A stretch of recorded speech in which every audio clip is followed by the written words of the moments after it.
স্বৈরাচারী হাসিনার দোসরা এখনও ষড়যন্ত্র করছে দেশকে অস্থিতিশীল করতে চাইছে। এর প্রতিবাদে হালিশহর থানা শ্রমিক দলের বিক্ষোভ মিছিল সভাপতিত্ব করেন হালিশহর থানা শ্রমিক দলের আহ্বায়ক দেলোয়ার হোসেন।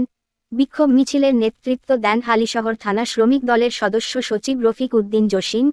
মিছিলে অংশগ্রহণ করেন হালিশহর থানা শ্রমিক দলের সিনিয়র যুগ্ম আহ্বায়ক মোহাম্মদ সেলিম, হালিশহর থানা শ্রমিক দলের যুগ্ম আহ্বায়ক মোহাম্মদ হাফিজুর রহমান বাবু, যুগ্ম আহ্বায়ক মোহাম্মদ আলমগীর, যুগ্ম আহ্বায়ক মোহাম্মদ সিরাজ, যুগ্ম আহ্বায়ক মোহাম্মদ মনির হোসেন, মোহাম্মদ হাদিস, মোহাম্মদ শাহেদ, মোহাম্মদ দেলোয়ার হোসেন সোহাগ, মোহাম্মদ কামরুল, মোহাম্মদ এরশাদ হোসেন নাসির, মোহাম্মদ মনির হোসেন, মোহাম্মদ ওমর ফারুক মির্জা, মোহাম্মদ মিজান, মোহাম্মদ সায়েদ, মোহাম্মদ অপু, মোহাম্মদ আলম, মোহাম্মদ ফোরকান, মোহাম্মদ নূর আলম কালু, মোহাম্মদ রাজু, মোহাম্মদ জুয়েল, মোহাম্মদ মোস্তফা, মোহাম্মদ হাসান, মোহাম্মদ পেয়ার আলী, মোহাম্মদ হজরত আলী, মোহাম্মদ ফরিদ, মোহাম্মদ খাইরুল, মোহাম্মদ নবী, মোহাম্মদ কায়ুম, মোহাম্মদ নূর মোহাম্মদ, মোহাম্মদ জীবন।